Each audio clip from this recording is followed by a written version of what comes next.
चलिए जी दोस्तों, करते हैं आज की क्लास को शुरुआत।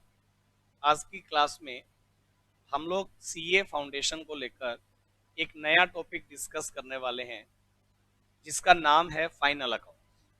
कुछ लोग इसको फिनेंशियल स्टेटमेंट्स के नाम से भी बोलेंगे। तो हम लोग जो टॉपिक आज की क्लास में डिस्कस करने वाले हैं, उसका नाम है फिनेंशियल स्टेटमेंट्स विद एडजस्टमेंट्स, या आप ये कह सकते हैं फाइनल अकाउंट विद एडजस्टमेंट। आज की जो क्लास है, इसको अगर आपने बहुत बढ़िया लेवल पर करना है तो आपको प्रीवियस चैप्टर्स के साथ इस टॉपिक की कनेक्टिविटी जो है वो बना करके चलनी पड़ेगी बेटा। अगर आपने प्रीवियस टॉपिक जो मैंने आपके साथ यहाँ मेरी क्लासेस में, ऑनलाइन क्लासेस में किए हैं, जिसमें अकाउंटिंग प्रोसेस मेनली जो है वो टॉपिक आपका कनेक्टेड होगा। अगर मैं आपके साथ एक फाइल लिखना स्टार्ट करूं, और आज की जो क्लास है ना बेटा, देखो मैं आपको एक बात बता दूं, फाइनल अकाउंट्स विद एडजस्टमेंट ये वो टॉपिक है जो आप लोगों ने क्लास 10+1 10+2 लेवल पर भी इसको डिस्कस किया है। लेकिन वहां आपका एक माइंड सेट होता है कि हमें बैलेंस शीट को मैच करके चलना है, हमें नेट प्रॉफिट निकाल के चलना है। लेकिन कैसे बनते हैं trading P and L account, कैसे बनती है बैलेंस शीट, उसके पीछे क्या लॉजिक होता है, कैसे आपको पता चलेगा कि एक एंट्री ट्रेडिंग में जाएगी या कोई भी एक्सपेंस पी एंड एल में जाएगा या इनकम पी एंड एल में आएगी, या किस तरह से बैलेंस शीट की एसेट्स और लायबिलिटीज निकलेंगी। और आपको यहाँ ये चेक करना पड़ेगा कि बैलेंस शीट की बोथ साइड मैच क्यों होती है। ये सारी बातों के जवाब आपको मेरे इस चैप्टर के सॉल्यूशन में मिलने वाले हैं। मैं आप लोगों के साथ यहाँ जो चैप्टर बेटा डिस्कस करने वाला हूँ, इसका नाम है फिनेंशियल स्टेटमेंट, या आप कह सकते हो फाइनल अकाउंट्स। फाइनल अकाउंट्स ये जो टॉपिक है फाइनल अकाउंट्स, मैं आपके साथ ये टॉपिक लेकर चलूंगा बेटे, फाइनल अकाउंट्स विद एडजस्टमेंट्स। ये वाला जो टॉपिक है, इसका नाम हम रखते हैं फाइनल अकाउंट्स विद एडजस्टमेंट्स, या आप लोग इसे नाम दे सकते हैं फिनेंशियल स्टेटमेंट्स। आप इसे बेटे नाम दे सकते हैं फिनेंशियल स्टेटमेंट्स, और इसे हम लोग नाम देंगे फिनेंशियल स्टेटमेंट्स। यहां मैं एक वर्ड यूज कर रहा हूं, विद एडजस्टमेंट्स। विद एडजस्टमेंट्स क्या है, एडजस्टमेंट्स के मीनिंग क्या है, वो सब बेटे हम लोग एक एक करके सब चीजों को क्लियर करेंगे। लेकिन मैं उससे पहले आपको ये बता दूं कि मेरे फिनेंशियल स्टेटमेंट वाले जो टॉपिक है, इसका बेस, अगर हम लोग बात करें इसका बेस क्या है, तो भाई इसका बेस हमारा होगा अकाउंटिंग प्रोसेस। रिसेंट मैंने आपको एक चैप्टर मेरे बैच में कंप्लीट करवाया, जिसका नाम है बेटे अकाउंटिंग प्रोसेस। आप बोलेंगे सर अकाउंटिंग प्रोसेस क्या है, तो भाई अकाउंटिंग प्रोसेस जो अकाउंटिंग साइकिल एक बिजनेस फॉलो करता है पूरे ईयर अकाउंट्स मेंटेन करने में, जिसमें फर्स्ट ऑफ ऑल आप लोग क्या सीखते हैं, जर्नल, या उसका एक सब्स्टिट्यूट मैंने आप लोगों को क्लास में करवाया, जिसे हम लोग नाम देते थे सब्सिडरी बुक्स। आप उसे जर्नल का नाम दें या आप उसे सब्सिडरी बुक्स का नाम दें, मतलब एक ही है। रीजन क्या है कि जर्नल का सब्स्टिट्यूट है बेटा सब्सिडरी बुक। जो रिजल्ट जर्नल से आएगा वही रिजल्ट सब्सिडरी बुक से भी आएगा। डिपेंड इस बात पर करता है कि आपने क्या प्रिपेयर किया। आपके बिजनेस की ट्रांजैक्शन अगर कम है तो अकेला जर्नल बुक बनाने से भी काम चल जाएगा, लेकिन अगर ट्रांजैक्शन बल्कि है तो उस सिचुएशन में हम लोग सब्सिडरी बुक्स को बनाने का काम करते हैं बेटा। अब जर्नल या सब्सिडरी बुक्स जो भी आपने बनाया, जर्नल या सब्सिडरी बुक्स बनाने के बाद आप बेटा उसकी जो पोस्टिंग है वो आप करते हो लेजर में। जर्नल या सब्सिडरी बुक्स बनाने के बाद आप उसकी जो पोस्टिंग है वो किस में करते हो बेटे, लेजर में। जर्नल या सब्सिडरी बुक बनाया, उससे हमने बनाया लेजर। प्रैक्टिकली बताऊं तो अकाउंटिंग प्रोसेस ये कहता है कि लेजर बनाने के बाद फिनेंशियल स्टेटमेंट जो है वो बनने चाहिए।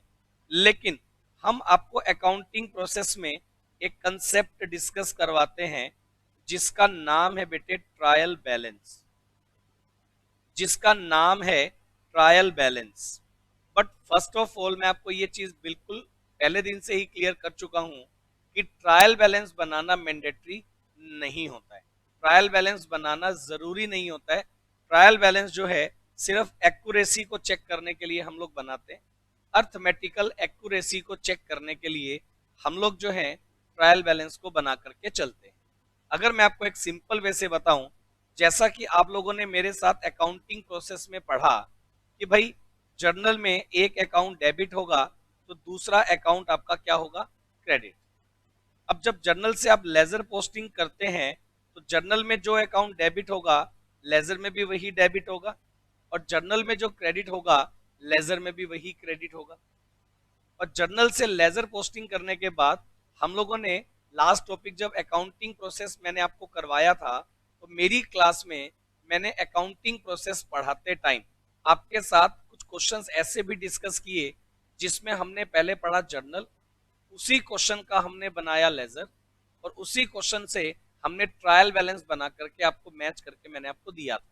मतलब अगर एक एंट्री जर्नल में डेबिट और क्रेडिट इक्वल है तो लेजर में भी तो वो डेबिट और क्रेडिट इक्वल ही होगा। और जब आप ट्रायल बनाएंगे तो ट्रायल बैलेंस के डेबिट टोटल्स और क्रेडिट टोटल्स जो है वो इक्वल आने चाहिए। तो इसी बेस को बना करके हम अपने बिजनेस की अर्थमेटिकल एक्यूरेसी को चेक करने के लिए कि बिजनेस की हमने जो अकाउंटिंग की है उसकी अर्थमेटिकल कोई मिस्टेक हमसे ना रह गई हो, इसलिए हम लोग ट्रायल बैलेंस बना करके ये चेक करेंगे कि आपकी अकाउंटिंग डेबिट क्रेडिट मॉडल पर ओके है या नहीं है। इसीलिए जब हम लोग ट्रायल बैलेंस बना लेंगे और ट्रायल बैलेंस के डेबिट कॉलम का टोटल अगर मेरे क्रेडिट कॉलम के टोटल के इक्वल है तो हम लोग ये बेसिकली वहां अज्यूम कर लेते हैं कि आपकी अर्थमेटिकल एरर नहीं है।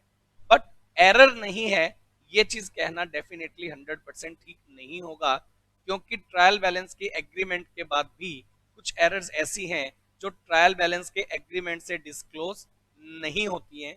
उन एरर्स को कैसे डिस्क्लोज करेंगे, उन एरर्स को कैसे रेक्टिफाई करेंगे, उसके लिए बेटे मैं आप लोगों को एक सेपरेट चैप्टर आपके साथ डिस्कस करूंगा जिसका नाम होगा रेक्टिफिकेशन ऑफ एरर।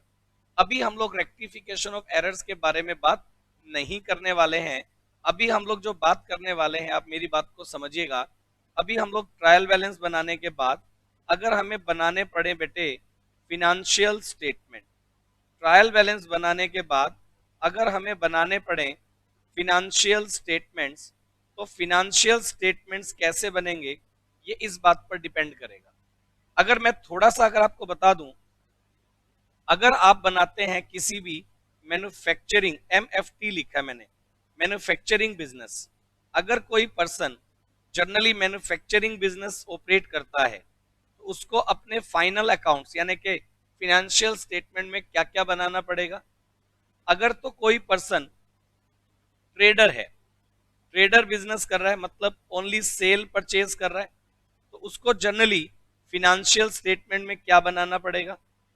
और अगर हम लोग बात करें कोई प्रोफेशनल पर्सन जनरली जो अपनी प्रोफेशनल सर्विस प्रोवाइड करता है, प्रोफेशनल पर्सन जो अपनी प्रोफेशनल सर्विस प्रोवाइड करेगा उसे फिनेंशियल स्टेटमेंट में क्या बनाना पड़ेगा। तो भाई इसके लिए मैं आपके साथ जरा डिस्कस कर लूं ये चार्ट, जिसमें मैं आपको ये बताने वाला हूं कि भाई फिनेंशियल स्टेटमेंट में आपको क्या क्या मेंटेन करके चलना पड़ेगा।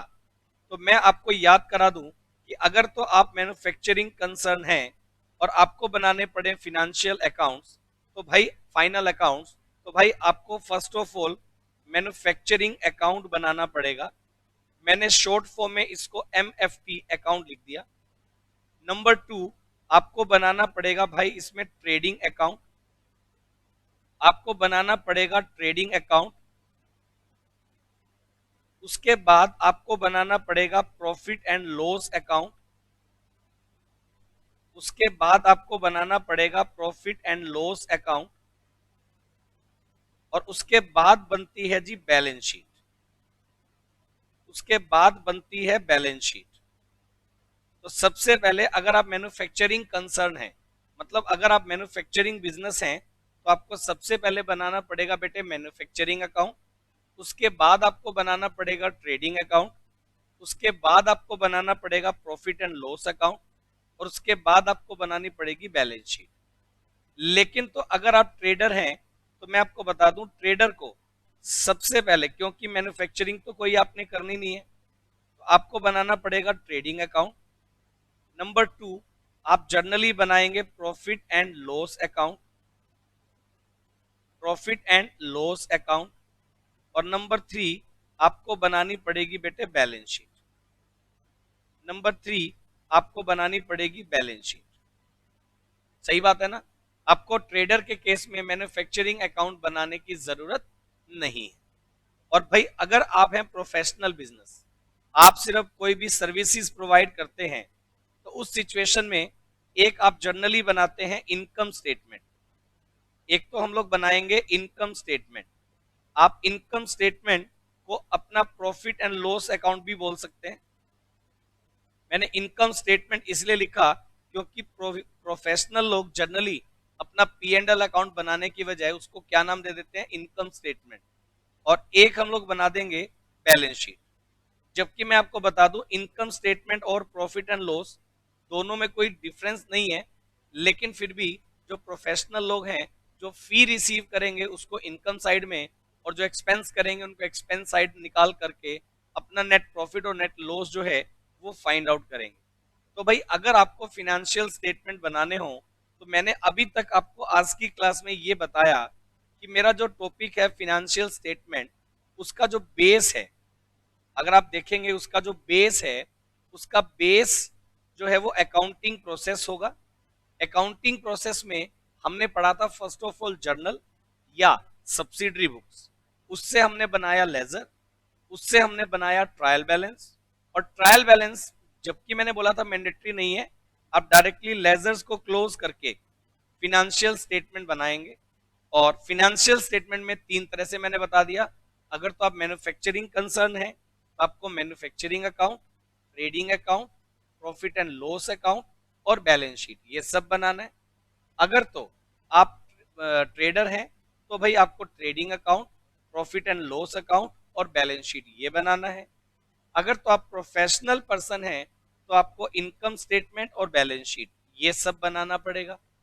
और बेटे अगर मैं आपको एक बात बोल दूं, सुनिए सब लोग मेरी बात, देखो अगर इन शॉर्ट अगर मैं बात करूं, जो बुक मैंने आपको सेंड की है उसके अकॉर्डिंग अगर मैं आपको बता दूं, एक वर्ड जो है आप लिख सकते हैं, जो बुक मैंने आपको दी है उसके अकॉर्डिंग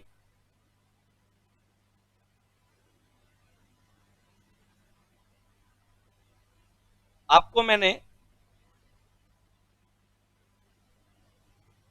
एक काम करते हैं, वहां से मैं बुक से ही कुछ पढ़ा देता हूं। एक बार आपको आपको मैं बुक से कुछ पढ़ा देता हूं। एक बार आप सब लोग अपनी जो बुक है उसको ओपन करें, मैं इसको स्क्रीन पर ले लेता हूं। ये देखिएगा, ये बुक को जो है मैंने स्क्रीन पर ले लिया है। और इस बुक को मैं थोड़ा जूम भी कर लेता हूं ताकि आपको ये अच्छे से दिखाई दे। ये जो बुक है इसको मैं जूम कर लेता हूं ताकि ये थोड़ा सा आपको क्लियरली दिखाई दे। अब अगर आप देखेंगे इसको, तो मैंने इसमें क्या लिखा हुआ है देखिए जरा, आपको इसमें दिखेगा क्या लिखा हुआ है। फर्स्ट पेज की ही मैं बात कर रहा हूं बेटे। फाइनल अकाउंट्स और financial statement are the end product of financial accounting process which involve the preparation of the summary of accounts with view to determine। एक बात समझ लेने वाली है कि भाई अगर हम लोग फिनेंशियल स्टेटमेंट बनाएंगे, फर्स्ट ऑफ ऑल हम लोग इसमें कैलकुलेट करेंगे net profit from the trading activity in terms of profit made और loss incurred for the given period.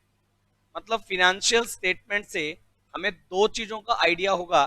First of all हमने जो ट्रेडिंग एक्टिविटी की या जिस तरह की भी एक्टिविटी की, उस एक्टिविटी को करने से हमें कितना प्रॉफिट या लॉस हुआ है ड्यूरिंग द ईयर। और एक it's financial position in terms of assets and liabilities on the last day of the given period. एक हमें यह पता चल जाएगा कि अकाउंटिंग ईयर जब हमारा कंप्लीट हुआ उस दिन हमारी क्या पोजीशन होगी, उस दिन हमारी क्या फिनेंशियल पोजीशन है, वो हमें पता लग जाएगा। अब अगर बात करें फॉर द पर्पस, आपको मैं हाईलाइट करवा रहा हूं वापस से, for the purpose of determining the profit और loss a statement is known as trading and profit and loss account. That means income statement is prepared which incorporate all types of expense and all types of income and all types of gain occurring during the accounting period.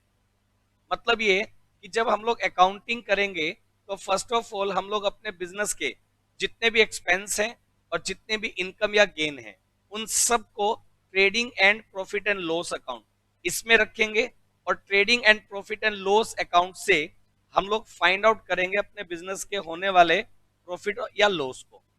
इसके बाद in order to show the financial position on the last day of accounting period. अब accounting period के last day business की क्या position है उसको find out करने के लिए another statement is known as balance sheet position statement is prepare which consist all assets, liabilities and capital of the business. The two statements are collectively known as final accounts.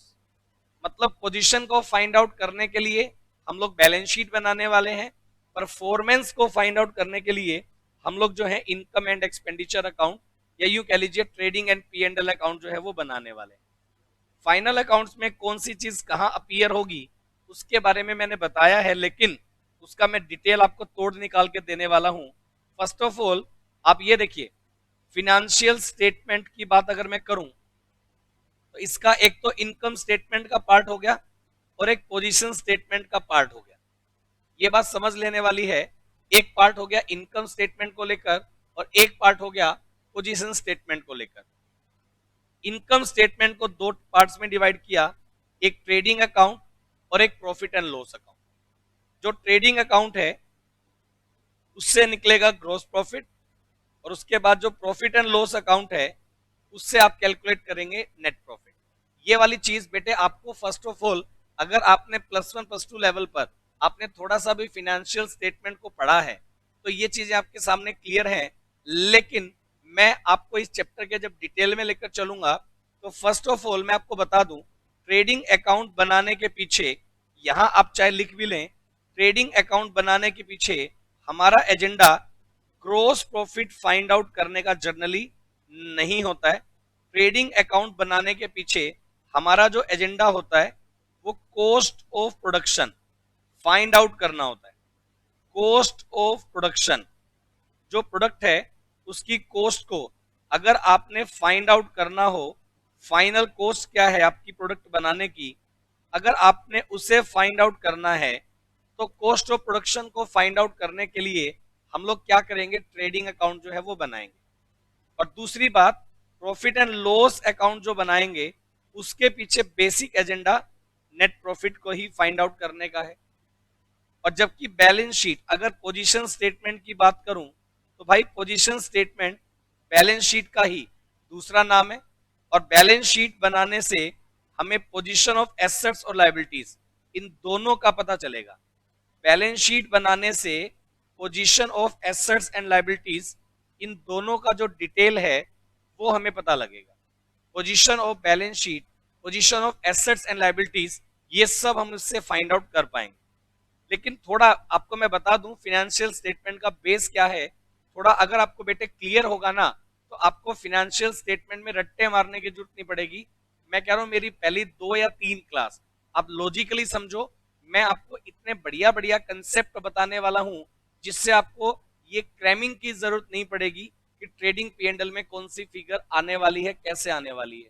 देखो अगर मैं आपसे एक छोटा सा क्वेश्चन पूछ लू ना, शायद आप उसका जवाब दे पाए या ना दे पाए, कि ट्रेडिंग अकाउंट की डेबिट साइड में सारे एक्सपेंस आते हैं, P&L अकाउंट की डेबिट साइड में सारे एक्सपेंस आते हैं. अब कुछ एक्सपेंस ट्रेडिंग में आते हैं, कुछ एक्सपेंस P&L में आते हैं. शायद आपको इस लेवल पर यह पढ़ाया गया हो कि फैक्ट्री से रिलेटेड एक्सपेंस ट्रेडिंग में आएंगे, ऑफिस से रिलेटेड एक्सपेंस P&L में आएंगे. कुछ लोग ऐसे पढ़ लेते हैं, कुछ लोग ऐसे पढ़ लेते हैं कि डायरेक्ट एक्सपेंस ट्रेडिंग में आएंगे, इनडायरेक्ट एक्सपेंस P&L में आएंगे. चलो ये बातें तो ठीक है, बट मेरे को इस बात का रिप्लाई करें कि भाई ट्रेडिंग अकाउंट की डेबिट में जो एक्सपेंस आए और P&L की डेबिट में जो एक्सपेंस आए, तो ट्रेडिंग और P&L की डेबिट में एक्सपेंस क्यों आए हैं, उसका रीजन क्या है कि ट्रेडिंग और P&L अकाउंट जो डेबिट हुआ एक्सपेंस से और क्रेडिट हुआ इनकम से, उसके पीछे लॉजिक क्या है कि सारे एक्सपेंस ट्रेडिंग और पीएनएल में ही क्यों आए, कुछ ट्रेडिंग में कुछ पीएनएल में आए, एक्सपेंस डेबिट में और इनकम क्रेडिट में शो की गई हैं।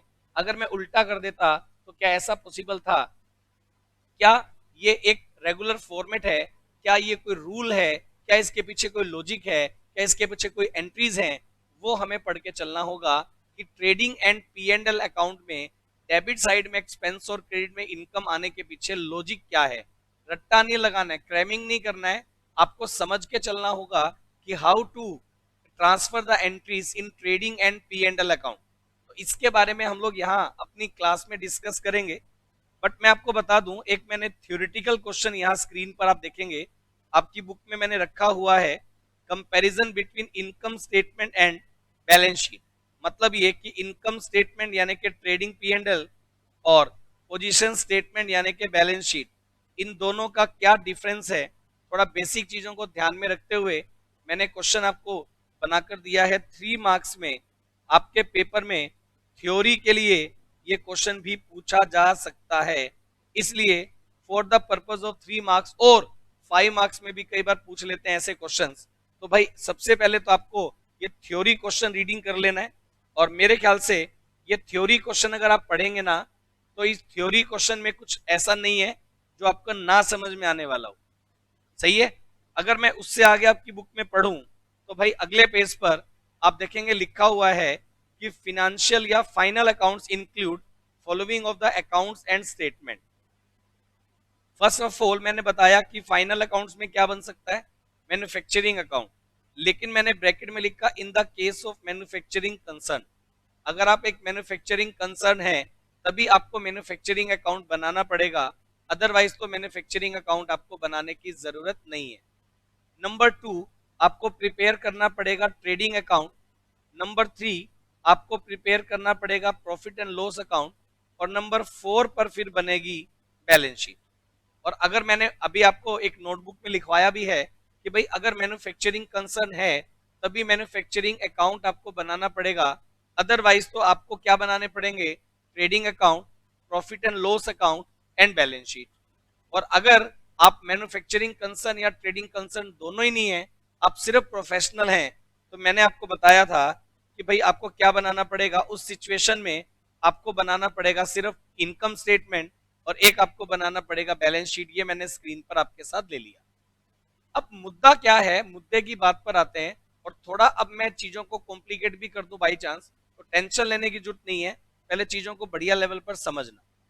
बेटा अब अगर आप वापिस से, मैं आपको बुक स्क्रीन पर लेकर चल रहा हूं, सुनो मेरी बात, वापिस से मैं बुक को अगर स्क्रीन पर ले लूं तो भाई बुक में अब मैंने फर्स्ट ऑफ ऑल, क्योंकि फिनेंशियल स्टेटमेंट में सबसे पहले मैं किसके बारे में बताऊंगा, ट्रेडिंग अकाउंट के बारे में। तो ट्रेडिंग अकाउंट क्या है, उसका रिजल्ट क्या होगा, उसकी एंट्री क्या होंगी, उसका फॉर्मेट क्या होगा, ये सब मैंने बताया। फिर उससे रिलेटेड क्वेश्चन आ जाएंगे। फिर पी एंड एल के बारे में बताऊंगा, उससे रिलेटेड क्वेश्चन आ जाएंगे। फिर बैलेंस शीट के बारे में फॉर्मेट बताऊंगा, उससे रिलेटेड 1-2 क्वेश्चन होंगे। फिर सबको मिक्स करके क्वेश्चन होंगे, और फिर एडजस्टमेंट्स वाले क्वेश्चंस होंगे कि जिसमें मैं बताऊंगा कि किस तरह से फिनेंशियल स्टेटमेंट में एडजस्टमेंट्स हैं। आपको जो मैंने फाइल भेजी है, अगर मैं आपको बताऊं, जो नोट्स या जो बुक मैं आपको दे रहा हूं बेटा, इससे बाहर आपके सीए फाउंडेशन के एग्जाम पेपर में कुछ भी नहीं आने वाला। इतना बढ़िया लेवल पर मैंने इस बुक को तैयार करने की कोशिश की है। अप्रोक्सीमेट 115 पेज की ये फाइल जो है मैंने आपको सेंड की है बेटा। और दूसरी बात, जो लोग मेरे साथ ऑनलाइन बैच में हैं उन लोगों को मैं हार्ड कॉपी भेजता रहता हूं, जब भी अपना ये चलेगा तो मैं आपको हार्ड कॉपी भी सेंड कर दूंगा। चलिए, अगर मैं बात करूं ट्रेडिंग अकाउंट की, तो ट्रेडिंग अकाउंट बनाने के पीछे लॉजिक क्या है, उससे पहले मैं आपको बताने वाला हूं, सुनो मेरी बात, उससे पहले मैं आपको इसका बेस बताने वाला हूं। जो अब मैं बताने वाला हूं ये मेरी बुक में नहीं है और आपको बहुत जगह नहीं मिलने वाला है, इसलिए इसका बेस अपन लोग लिखकर चलेंगे। लिखेगा टाइप्स ऑफ अकाउंट्स। आप सब लोग मेरी बात को ध्यान से सुनो बेटा। टाइप्स ऑफ अकाउंट्स बड़ा लॉजिकली है, और ये चैप्टर उन लोगों को बढ़िया लेवल पर समझ में आ जाएगा जिन लोगों ने अभी रिसेंटली मेरे साथ अकाउंटिंग प्रोसेस वाला टॉपिक डिस्कस किया। उन लोगों को ये टॉपिक बहुत अच्छे लेवल पर क्लियर होगा। देखो, अगर हम लोग बात करें, 3 तरह के अकाउंट्स हमारे पास रहते हैं। मैंने आपको अकाउंटिंग प्रोसेस में जब जर्नल एंट्री वाला टॉपिक करवाया तो तीन तरह के अकाउंट्स के बारे में हमने डिस्कशन किया था. First one is personal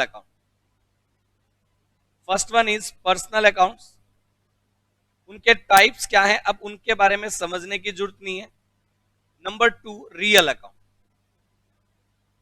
number two, हमारे पास होंगे रियल अकाउंट्स. और नंबर थ्री, हमारे पास होंगे nominal account.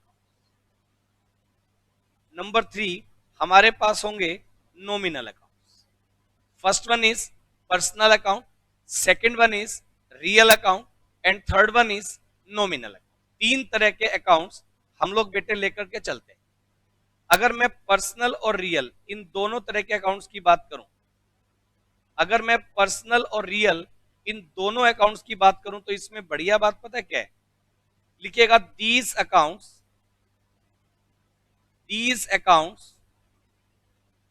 Always balanced at the time of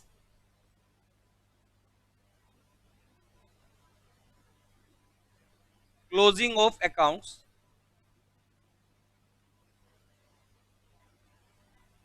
at the end of year.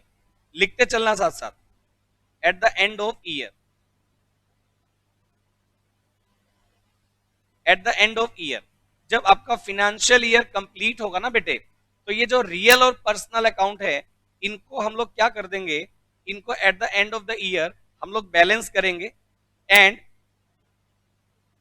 Net balance of these accounts always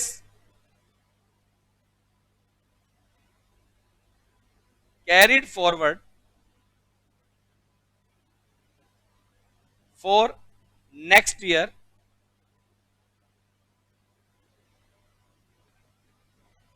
in accounts के जो net balance होंगे वो next year के लिए कैरीड फॉरवर्ड कर दिए जाएंगे. हम लोग जब इनके लेजर्स क्लोज करेंगे ना बेटा, तो उनके लेजर्स के क्लोज करते time to balance CD, balance carried down, या to balance by balance CD, जो भी साइड शॉर्टर होता है वहां लिखते हैं हम लोग टू बैलेंस सीडी या बाय बैलेंस सीडी के नाम से इनके जो लेजर्स हैं हम लोग क्लोज करेंगे. जितने भी हमारे रियल और पर्सनल अकाउंट होंगे उनके लेजर्स को हम लोग क्लोज करेंगे बैलेंस सीडी के नाम से, और नेक्स्ट ईयर का वो बन जाएंगे opening balance. So all personal account and real account always related with balance sheet, always related with balance sheet. इसलिए हम लोग क्या करेंगे, जितने भी रियल और पर्सनल अकाउंट हैं वो सब बेटे किसको रिलेट करेंगे, आपके बैलेंस शीट को रिलेट करेंगे. क्योंकि ईयर एंड पर हम उनको राइट ऑफ नहीं करने वाले हैं, उनको हम लोग बैलेंस कर देंगे. और इन दोनों के रियल और पर्सनल के जितने भी बैलेंस कैलकुलेट होंगे सब हम लोग कैरी फॉरवर्ड कर देंगे नेक्स्ट ईयर के लिए. इसीलिए अगर प्रैक्टिकली अगर मैं आपको इन शॉर्ट बताऊं तो रियल और पर्सनल के जितने भी डेबिट बैलेंस निकल कर आएंगे, मैं आपको बता दूं, रियल और पर्सनल अकाउंट के जितने भी डेबिट बैलेंस निकल कर आएंगे वो रिलेट करेंगे एसेट साइड को जर्नली, और जितने भी क्रेडिट बैलेंस निकल कर आएंगे रियल और पर्सनल के जो क्रेडिट बैलेंस निकल कर आएंगे वो सब आ जाएंगे बैलेंस शीट की लायबिलिटीज. जैसे कि अगर एसेट्स की बात करें, फर्नीचर, प्लांट, ये सब रियल अकाउंट है. कैश, ये सब रियल है, या कैश एट बैंक, सब रियल या पर्सनल है. इनके अगर डेबिट बैलेंस है तो एसेट्स में आते हैं. बैंक लोन, क्रेडिटर्स, ये सब पर्सनल है. इनके क्रेडिट बैलेंस होंगे तो ये आ जाएंगे बैलेंस शीट की लायबिलिटीज में. तो याद रखिएगा, जितने भी पर्सनल और रियल अकाउंट होंगे वो ट्रेडिंग और P&L को रिलेट नहीं करेंगे, वो बैलेंस शीट को रिलेट करेंगे. सही है. लेकिन मैं आपको याद करा दूं, ये सबने नोट कर लिया ना मेरे साथ साथ. इसको नोट करने के बाद आगे हम लोग बढ़ रहे हैं बेटे. अगर नोट नहीं किया था तो स्क्रीन पॉज करके आप पहले उसको नोट कर लें, उसके बाद आप नॉमिनल अकाउंट की तरफ बढ़िएगा. मैं हर एक वो बात जो आपके टॉपिक को कवर करती है, वो सारी बातें बेटा मैं नोट करवा के चल रहा हूं बेटे आप लोगों को। अगर मैं बात करूं बेटे नॉमिनल अकाउंट को लेकर, पहले मेरी बात को अच्छे से समझ लें। बेटे नॉमिनल अकाउंट जो है उसको हम लोग ऐसा लिखते हैं, पहले all nominal account, all nominal accounts always written off at the end of accounting period, at the end of accounting period। जितने भी हमारे नॉमिनल अकाउंट होंगे ना बेटे, उनको हम लोग क्या करेंगे, right of. All nominal accounts always right of at the end of accounting period. At the end of accounting period nominal account को हम लोग बेटे राइट ऑफ करेंगे। एक बात याद रखने वाली है, हम लोग नॉमिनल अकाउंट को राइट ऑफ करेंगे या तो ट्रेडिंग अकाउंट से, लिख लो, या तो राइट ऑफ करेंगे ट्रेडिंग अकाउंट से, या राइट ऑफ करेंगे प्रॉफिट एंड लॉस अकाउंट से। उसी के बारे में प्रॉफिट और एंड लॉस अकाउंट, इसी के बारे में डिटेल जो है वो मैं आपके साथ शेयर करना चाह रहा हूं। कैसे कोई भी एक्सपेंस जो है वो राइट ऑफ होगा, लॉजिकली बताऊंगा, रट्टा नहीं मारना है। मेरी क्लास को ध्यान से सुनते जाओ, मैं बहुत बढ़िया लेवल पे बताने वाला हूं। जितने भी नॉमिनल अकाउंट होंगे बेटे, उनको ईयर एंड पर हम लोग करने वाले हैं राइट ऑफ, या तो ट्रेडिंग अकाउंट से या तो पी एंड एल अकाउंट से। क्या करेंगे सुनो। अगर तो हम लोग बात करें इसके लिए ना, फर्स्ट ऑफ ऑल आपको ये देखना है types of nominal account. Types of nominal account, अगर मैं इन शॉर्ट एक बार थोड़ा सा बता दूं तो भाई नॉमिनल अकाउंट के दो पार्ट्स हैं। एक है डायरेक्ट, नॉमिनल अकाउंट को दो पार्ट में डिवाइड किया गया, एक डायरेक्ट और एक पार्ट है इनडायरेक्ट। डायरेक्ट का मतलब जो कॉस्ट को और सेल प्राइस को रिलेट करे, और इनडायरेक्ट मतलब जो प्रॉफिट को रिलेट करे, जो प्रॉफिट को अप डाउन करेगा। अगर हम लोग बात करें डायरेक्ट, इसके दो पार्ट्स हैं बेटे। आप देखेंगे एक डायरेक्ट रेवेन्यू या डायरेक्ट इनकम भी आप इसको बोल सकते हो, और एक आएगा बेटे डायरेक्ट एक्सपेंस। एक आता है डायरेक्ट रेवेन्यू और एक आएगा बेटे डायरेक्ट एक्सपेंस। और इनडायरेक्ट के बारे में अगर आपको पता है, एक इनडायरेक्ट इनकम, एक आएगा इनडायरेक्ट इनकम और एक आएगा बेटे इनडायरेक्ट एक्सपेंस।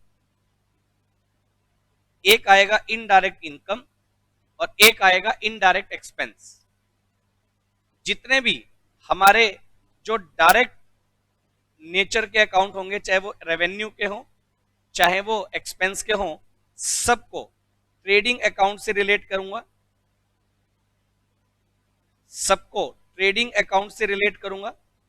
जितने भी डायरेक्ट एक्सपेंस या इनकम होंगी उन सबको राइट ऑफ किया जाएगा ट्रेडिंग अकाउंट से, और जितने भी इनडायरेक्ट एक्सपेंस या इनकम होंगे सबको राइट ऑफ किया जाएगा बेटा प्रॉफिट एंड लॉस अकाउंट से।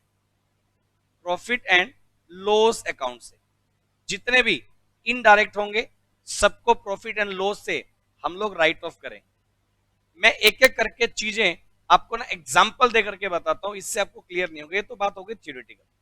देखो अब क्या करते हैं, मैं एक एग्जाम्पल आपको सिरे से बताता हूं, आप सोचिए जरा। भाई जब आप मान लो कोई भी एंट्री कैश में करते हो सेल्स को लेकर, एंट्री क्या बनती है, cash account debit to sales account. थोड़ा सा लॉजिकली समझना, cash account debit to sales account. मान लीजिए 50,000 रुपी अपन ने सेल कर दी। लॉजिकली सोचना, बढ़िया लेवल पे दो तीन एग्जांपल दूंगा ना, आपको सारी बातें समझ में आ जाएंगी कि मैं क्या करने वाला हूं, और रट्टे मारने की जरूरत आपको थोड़ी सी भी नहीं पड़ेगी। उसके बाद ट्रेडिंग अकाउंट खोलूंगा, आपको बढ़िया लेवल पर क्लियर हो जाएगा, है ना। ये देखो एंट्री बनाई हमने, cash account debit to sale account. अब क्या होगा सुनो, हम लोग जब cash account debit to sale बनाएंगे, उसके बाद मैं क्या करने वाला हूं, उसके बाद बेटे मैं आप लोगों को एक बना के दूंगा कैश का लेजर, और एक मैं आपको बना के दूंगा सेल्स का लेजर। एक मैं आपको बना के दूंगा कैश का लेजर, और एक मैं आपको बना के दूंगा सेल्स का लेजर। कैश के लेजर में जब आप पोस्टिंग करोगे, cash account debit to sales, cash का लेजर 50,000 डेबिट हो जाएगा, और सेल्स के लेजर में पोस्टिंग करोगे तो बाय कैश अकाउंट सेल्स का जो लेजर है वो क्रेडिट हो जाएगा। लॉजिकली सुनना, पूरी बात बताऊंगा। जर्नल बना दिया, जर्नल से क्या बना दिया, लेजर। लेजर से क्या बनना चाहिए बताओ जरा, फाइनल अकाउंट्स। आपको मैंने बताया था ट्रायल बैलेंस बनाना मैंडेटरी नहीं है। तो ये देखो, कैश का नेचर बोलो कौन सा है। आप बोलोगे सर कैश तो रियल अकाउंट होता है। और सेल्स का नेचर बताओ कौन सा होता है। आप बोलोगे सर सेल्स इनकम को रिलेट करता है इसलिए नॉमिनल है। चलो जी, अब बात सुनो, ध्यान से सुनना। अब अगर मैं साइड बाय साइड जब फिनेंशियल स्टेटमेंट बनाऊंगा, आपको याद है trading and profit and loss account, practical way में इनका जो फॉर्मेट है वो कंबाइंड बनता है। अब ध्यान से सुनना मेरी बात को, एक एंट्री बना के दिखा रहा हूं, इसी तरह से सारी एंट्रीज बनेंगी, और फिर आपके डबल एंट्री सिस्टम से financial account balance sheet match भी करेगी। लेकिन मैं जो लॉजिक आपके साथ क्लियर करने वाला था वो मैं आपको बता रहा हूं, इससे आपका माइंड कैलकुलेट सही करेगा कि चीजें होती कैसे हैं। जर्नल बनाया, cash account debit to sale, सबको समझ में आ रहा है। उसके बाद अपन ने लेजर पोस्टिंग कर दी कैश और सेल्स में, कैश हो गया डेबिट, सेल्स हो गया क्रेडिट। बड़ा लॉजिकल पॉइंट बता रहा हूं, ईयर एंड आ गया, हमें इनको राइट ऑफ करना है। अब ये बताओ कैश कौन सा अकाउंट है, real. Real account right of होगा या बैलेंस निकलेगा, ऊपर मैंने अभी नोट करवाया है। रियल अकाउंट क्या होगा, बैलेंस निकलेगा। इसीलिए हम लोग क्या करेंगे, बाय बैलेंस सीडी। कैश का डेबिट बैलेंस कितना था, 50,000। मान लीजिए क्रेडिट कुछ भी नहीं है, इसी एंट्री को लेकर चलूं तो बैलेंस सीडी कितना निकला, 50,000। और ये बैलेंस सीडी अगले मंथ का क्या बन जाएगा भाई, बैलेंस पीडी। कितना बन जाएगा, 50,000। ये ऐसे आ जाएगा। कैश का जो बैलेंस है क्लोजिंग बैलेंस, इस ईयर का क्लोजिंग बैलेंस नेक्स्ट ईयर का क्या बन जाएगा भाई, ओपनिंग बैलेंस। इस ईयर का क्लोजिंग नेक्स्ट ईयर का बनेगा ओपनिंग बैलेंस। तो हम लोग क्या करेंगे, कैश का जो बैलेंस है, क्योंकि डेबिट बैलेंस है, बैलेंस शीट की एसेट में इसको हम शो कर देने वाले हैं। पूरी बात सुनना अभी ध्यान से। कैश का जो बैलेंस है वो निकला, उसको मैंने बैलेंस शीट की एसेट्स में शो कर दिया। लेकिन अगर आप बात करेंगे सेल्स, बात तो मैंने सेल्स की करनी थी ना। सेल्स कौन सा अकाउंट है, नॉमिनल। अब नॉमिनल है, पूरी बात सुनना ध्यान से। सेल्स कौन सा अकाउंट है भाई, नॉमिनल। ईयर एंड पर इस नॉमिनल अकाउंट को बोलिए राइट ऑफ करना है या बैलेंस निकालना है। अब आएगा मजा, बताइए राइट ऑफ करना है या बैलेंस निकालना है। नॉमिनल अकाउंट क्या होते हैं, अब बोलोगे सर नॉमिनल अकाउंट तो राइट ऑफ करने पड़ेंगे। अब सेल्स अकाउंट का जो बैलेंस है वो टोटल कितना है, 50,000। अगर मेरे को इसको राइट ऑफ करना है, अब सुनो, राइट ऑफ करने का मतलब इसका जो बैलेंस है अगले ईयर का ओपनिंग बैलेंस नहीं बनना चाहिए। आप देख पा रहे हो सेल्स का जो बैलेंस है वो क्रेडिट है, और मेरे को इसको राइट ऑफ डायरेक्ट है, इसलिए राइट ऑफ कहां से करूंगा, ट्रेडिंग अकाउंट से। इसीलिए राइट ऑफ करने की, रिटर्न ऑफ करने के लिए हम लोग क्या करते हैं, ईयर एंड पर क्लोजिंग एंट्रीज बनाते हैं। अकाउंटिंग प्रोसेस वाला चैप्टर जब मैंने पढ़ाया था, जब मैं जर्नल प्रॉपर बना रहा था, जर्नल प्रॉपर में क्लोजिंग एंट्री होती है, तब मैंने आपको ये बात बोली थी कि जर्नल प्रॉपर में जो क्लोजिंग एंट्री है वो कैसे बनेंगी, फिनेंशियल स्टेटमेंट वाले टॉपिक में बताऊंगा। तो वक्त आ गया है क्लोजिंग एंट्री को बताने का कि क्लोजिंग एंट्री क्या होती है। तो भाई अगर मैं बात करूं क्लोजिंग एंट्री, देखो सेल्स का जो लेजर है वो कौन सा बैलेंस है, 50,000। आप देखोगे सेल्स जो है 50,000 क्रेडिट बैलेंस शो कर रहा है। अब मेरे को इसको राइट ऑफ करना है। सेल्स को राइट ऑफ करेंगे ट्रेडिंग से, सेल्स का क्रेडिट बैलेंस है उसको तो आप कर दो डेबिट। ये देखो राइट ऑफ करने की एंट्री बना रहा हूं, सेल्स को राइट ऑफ करने के लिए कर दो डेबिट, और ट्रेडिंग अकाउंट से राइट ऑफ करना है इसलिए ट्रेडिंग अकाउंट को कर दो आप क्रेडिट। एंट्री बन जाएगी sales account debit to trading account. ये मैंने राइट ऑफ करने की एंट्री बना दी। अब सबको पता है सेल्स का बैलेंस क्रेडिट होता है, हमने सेल्स को क्रेडिट कर रखा था, लेकिन जब राइट ऑफ करने की बारी आई तो हमने सेल्स को क्या कर दिया भाई, डेबिट। एंट्री क्या बन गई, sales account debit to trading account. आप जब इसकी एंट्री पोस्टिंग करोगे, बताओ सेल्स में क्या लिख के पोस्टिंग करोगे, फटाफट से बोलो। सेल्स के लेजर में क्या लिख के पोस्टिंग करोगे? सेल्स में लिखोगे टू ट्रेडिंग अकाउंट। सेल्स में क्या लिखोगे? To trading account. सेल्स में लिखोगे टू ट्रेडिंग अकाउंट 50,000। सेल्स में क्या लिखोगे? To trading account 50,000। सब लोग मेरे को ये वाली बात बताओ, क्लियर है क्या? सेल्स में लिखोगे टू ट्रेडिंग अकाउंट 50,000, सही बात है। और ट्रेडिंग अकाउंट में जाकर के क्या लिखोगे बोलो? ट्रेडिंग भी तो लेजर ही है, ट्रेडिंग में क्या लिखोगे? By sales. ये देखो ट्रेडिंग में क्या लिखोगे बेटे? By sales. अब आपको एक बात क्लियर हो जानी चाहिए कि आपको याद करवाया गया था कि इनकम जो है वो ट्रेडिंग अकाउंट की क्रेडिट में आती है, एक्सपेंस जो है वो डेबिट में आते हैं, है ना। अब आधे बच्चों को थोड़ी देर पहले जब मैंने पूछा कि बताओ ट्रेडिंग अकाउंट की क्रेडिट में इनकम क्यों आती है, तो कई लोगों का रिप्लाई ये रहा होगा कि सर इनकम क्रेडिट होती है इसलिए ट्रेडिंग अकाउंट की क्रेडिट में आएंगी। लेकिन भाई साहब आपको ये बात पता होनी चाहिए कि जब आप ट्रेडिंग अकाउंट की क्रेडिट साइड में इन सेल्स को क्रेडिट कर रहे हो तो सेल्स क्रेडिट नहीं हो रहा है, ट्रेडिंग अकाउंट क्रेडिट हो रहा है। सेल्स की सॉरी ट्रेडिंग अकाउंट की क्रेडिट साइड में अगर आपने सेल्स अकाउंट लिखा है बाय सेल्स, तो सेल्स क्रेडिट नहीं हुआ है, ट्रेडिंग क्रेडिट हुआ है। सेल्स तो डेबिट हुआ है, लेकिन ऐसा हुआ क्यों? क्योंकि ईयर एंड पर हम लोग सेल्स को बेटे राइट ऑफ करेंगे। अब सेल्स को राइट ऑफ करने के लिए हमने किसका यूज किया? ट्रेडिंग का। इसलिए एंट्री मैंने क्या बनाई? Sales account debit to trading account, ये एंट्री बन गई। ये वाली बात बताओ क्लियर है क्या? इसी तरह से एक एंट्री और बताता हूं, अब मैं डीप में नहीं जाऊंगा बट एक बात बताता हूं। अब जरा सोचो, अगर हमने रेंट पेड किया होता, मैं एक एग्जांपल और दे रहा हूं, रेंट पेड करने की एंट्री क्या होती है? Rent account debit to cash account. पूरी बात सुनना जरा सब लोग ध्यान से। Rent account debit to cash account. मान लीजिए हमने 10,000 रुपए रेंट पेड कर रखा है, एंट्री बन गई rent account debit to cash account. अब बेटे आप लेजर बनाएंगे एक किसका? रेंट का, और एक लेजर आप किसका बनाएंगे? कैश का। अब मेरा मोटिव आपको रेंट पढ़ाने का है सिर्फ, सही है। आप पोस्टिंग करोगे तो रेंट में क्या लिखोगे? टू कैश, और रेंट को डेबिट कर दोगे 10,000, और कैश में लिखोगे बाय रेंट, और आप क्रेडिट कर दोगे 10,000। ये वाली बात समझ में आ रही है आपको? लेकिन आप जरा सोचो, अब रेंट का जो लेजर है जब ईयर एंड होगा तो रेंट का जो लेजर है वो कौन सा है भाई? नॉमिनल। अब जरा सोचिए, रेंट का लेजर कौन सा है? नॉमिनल। रेंट का लेजर अगर नॉमिनल है तो ईयर एंड पर बोलिए नॉमिनल अकाउंट को क्या करना होता है? राइट ऑफ करना होता है, बैलेंस निकालना होता है। फटाफट से बताओ। आप बोलेंगे सर ईयर एंड पर नॉमिनल अकाउंट जो है वो राइट ऑफ करना होता है, तो मैं रेंट का जो लेजर है उसको क्या कर देने वाला हूं भाई? Right of. चलो राइट ऑफ करने की एंट्री बोलो।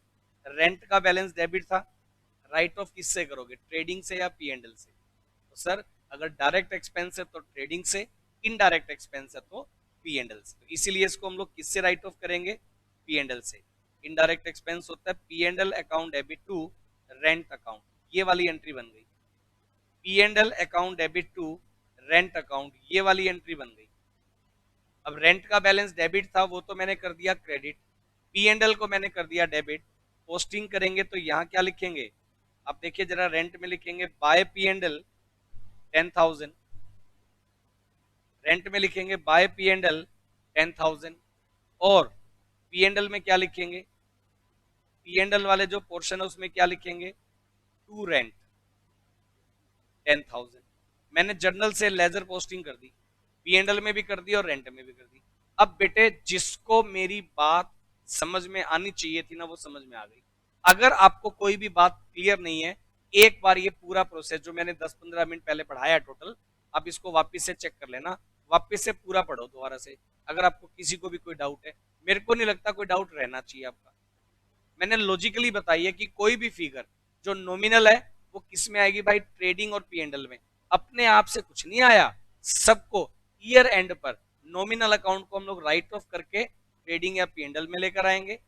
रियल और पर्सनल को हम लोग बैलेंस सीडी निकाल के बैलेंस शीट में लेकर जाएंगे, और जब सारे के सारे लेजर इस तरह से जाएंगे तो आपके फिनेंशियल स्टेटमेंट डेफिनेटली मैच करेंगे। ये लॉजिक होता है जर्नल, जर्नल से लेजर, और लेजर से ट्रायल बैलेंस सेपरेट है, बट फिनेंशियल स्टेटमेंट बनाने का अकाउंटिंग प्रोसेस मैंने लास्ट क्लास में करवाया था। उसकी लास्ट क्लास की जो कमी थी वो आज की क्लास ने पूरी कर दी। सही है। उस क्लास में जो बात मैं बता पा रहा था, लेकिन क्योंकि फिनेंशियल स्टेटमेंट वहां मैंने नहीं बताया, और मैंने ये कह के छोड़ा था कि फिनेंशियल स्टेटमेंट में ये सारी बातें मैं क्लियर करूंगा, तो फिनेंशियल स्टेटमेंट की इस फर्स्ट क्लास में उसको मैंने कनेक्ट कर दिया। अब मैं आपके साथ trading account, P&L account, balance sheet खोल करके सबकी बात करूंगा। अब अगली क्लास मेरी जो होगी वो पहले ट्रेडिंग को लेकर होगी। मैं ये बताऊंगा ट्रेडिंग अकाउंट की डेबिट में या क्रेडिट में कोई भी एक्सपेंस डायरेक्ट और इनकम कैसे आएंगे, उसकी कैलकुलेशन कैसे होगी। पहले हम ट्रेडिंग को पढ़ेंगे, फिर हम P&L को पढ़ेंगे, फिर हम बैलेंस शीट को पढ़ेंगे, फिर हम तीनों को कंबाइंड करके पढ़ेंगे। फिर मैं एडजस्टमेंट्स बताऊंगा क्या होती हैं, उन एडजस्टमेंट्स को डील कैसे करेंगे, उन एडजस्टमेंट्स का फाइनल अकाउंट्स पर क्या इफेक्ट पड़ेगा, और फिर हम लोग फाइनल अकाउंट विद एडजस्टमेंट को कंप्लीट करेंगे।